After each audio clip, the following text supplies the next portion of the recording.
ఈ రోజు పరిస్థితులు ఎంతగా దిగజారిపోయాయంటే ఎస్పెషల్లీ జగన్మోహన్ రెడ్డి గారు అదేవిధంగా వాళ్ళ పార్టీ మనుషులు కానీ వాళ్ళ పార్టీ కార్యకర్తలు కానీ చేస్తున్న వ్యవహారాలు చూస్తూ ఉంటే ఒక్కొక్కసారి రాజకీయాలు ఇంత దిగజారిపోయాయా అనిపిస్తూ ఉంటుంది. ఎందుకు ఈ మాట చెప్తున్నానంటే రాజకీయ నాయకులని అభిమానించే వాళ్ళు చాలామంది ఉంటారు. అభిమానించే వాళ్ళే కాకుండా మనల్ని మార్గదర్శకంగా తీసుకునే వాళ్ళు కూడా చాలామంది ఉంటారు.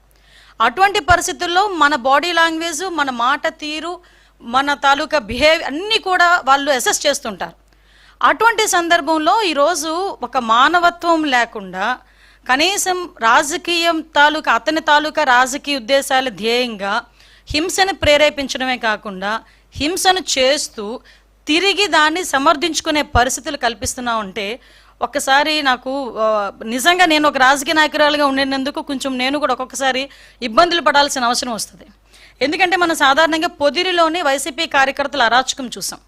అరాచకం చూసిన తర్వాత మళ్ళా వెంటనే రెంటపల్లి వెళ్ళాలి అనేసరికి మా డిపార్ట్మెంట్ వాళ్ళు కూడా, పోలీస్ డిపార్ట్మెంట్ వాళ్ళు కూడా చాలా క్లియర్గా నోటీస్ సర్వ్ చేశారు. జగన్మోహన్ రెడ్డి గారు మీ పర్యటనలో ఎంతమంది వస్తారు, ఎంతమందికి మేము, చాలా చిన్న రోడ్ అది, 10 ఫీట్ రోడ్ అది, ఆ 10 ఫీట్ రోడ్లోకి వెళ్ళేటప్పుడు ఎంతమంది వెళ్తారు, సో మీరు ఇంతమంది వరకు వస్తేనే మేము అలౌ చేస్తాం. మీ క్యాన్వాయ్తో పాటు ఒక 3 వెహికల్స్, వాటితో పాటు ఒక 100 మంది కార్యకర్తలు, వీళ్ళు వస్తేనే మేము అలౌ చేయగలం, వీళ్ళు వస్తేనే మేము ప్రొటెక్షన్ కూడా ఇవ్వగలము, కాబట్టి మీరు దీన్ని అర్థం చేసుకోండి అని చెప్పి అక్కడున్న ప్రతి నాయకుడికి కూడా నోటీసులు అనేవి సర్వ్ చేశారు, ఇన్ఫర్మేషన్ అనేది సర్వ్ చేశారు. ఆఫ్ కోర్స్ అయిపోయింది. అవసరమైన బంధు అయినప్పటికీ కూడా వాళ్ళని చుట్టుపక్కల నియోజకవర్గాల నుంచి వేల కొద్దీ ఈరోజు రేపు ఇంతమంది రావాలి అంతమంది రావాలని వాళ్ళు వాట్సాప్ గ్రూప్లో పెట్టుకున్న తర్వాత మాకున్న ఇంటెలిజెన్స్ రిపోర్ట్ ప్రకారం వీళ్ళందరూ మొబిలైజ్ చేస్తున్నారన్న సంగతి తెలిసి అతనికి Z+ సెక్యూరిటీ అనే వ్యక్తిగా అతనికి ఇవ్వాల్సిన సెక్యూరిటీని ప్రాపర్ వేలో మేమందరం కూడా మేము ఇవ్వగలిగాం, ఇచ్చాం కూడా. ఇచ్చిన తర్వాత మనం చూస్తే ఆ జగన్మోహన్ రెడ్డి షో చేశాడు, ఒక రోడ్ షో చేశారు.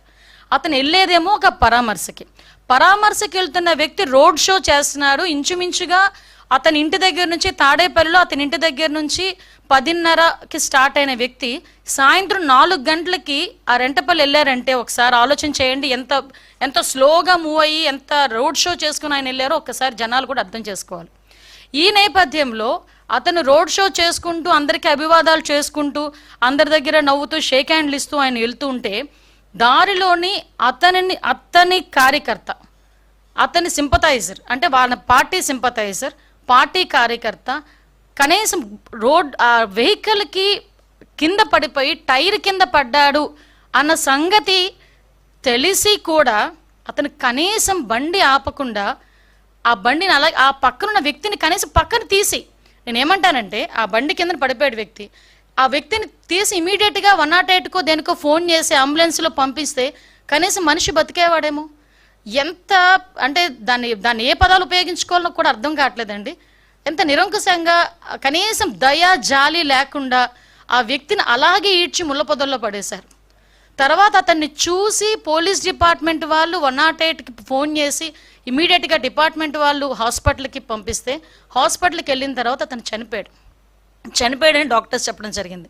కనీసం అతను ఆ కార్ కింద పడిన తర్వాత అయినా ఇమీడియట్గా హాస్పిటల్కి పంపించి ఉంటే ఆ మనిషి బతికేవాడు కదా. అంటే ఇంత దారుణంగా, ఇంత దాన్ని ఏమంటారంటే కనీసం జాలి దయ లేకుండా కూడా మనుషులు ఉంటారా? మనిషి జన్మకి ఒక అర్థం ఉంటుంది, దేనంటే ఒక జాలి దయ ఎమోషన్స్ ఇవన్నీ ఉంటాయి. ఏ ఎమోషన్స్ లేని కాకి లాంటి ఒక కాకి చచ్చిపోతే 100 కాకులు వస్తాయి. ఒక రోడ్డు మీద ఒక కుక్క చచ్చిపోతే 4-5 కుక్కలు వచ్చి కనీసం తీసి పక్కన పెట్టినంత వరకు అక్కడే చుట్టూ తిరుగుతూ అరుస్తూ ఉంటాయి. అలాంటిది సాటి మనిషి, దట్టు వైసీపీ కార్యకర్త, నీ మీటింగ్ గురించి, నీ ర్యాలీ గురించి నువ్వు పిలిస్తే వచ్చినవాడు దళితుడు, నీ కారు కడ్డంగా నీ కారు టైర్ కింద నలిగిపోతే తీసి హాస్పిటల్కి లేనంత దౌర్భాగ్యమైన పరిస్థితిలో ఈరోజు జగన్మోహన్ రెడ్డి ఉన్నాడా? అంత నిర్దయగా జగన్మోహన్ రెడ్డి ఉన్నాడా? అంటే అతనికి జగన్మోహన్ రెడ్డి రాజకీయ లబ్ధి తప్పించి మనుషుల ప్రాణాలంటే లెక్కలేదా? ఇంత ఉన్మాద పరిస్థితిలో కూడా రాజకీయ నాయకులు ఉంటారా? నిజంగా నాకైతే చాలా ఆశ్చర్యం అనిపిస్తుందండి.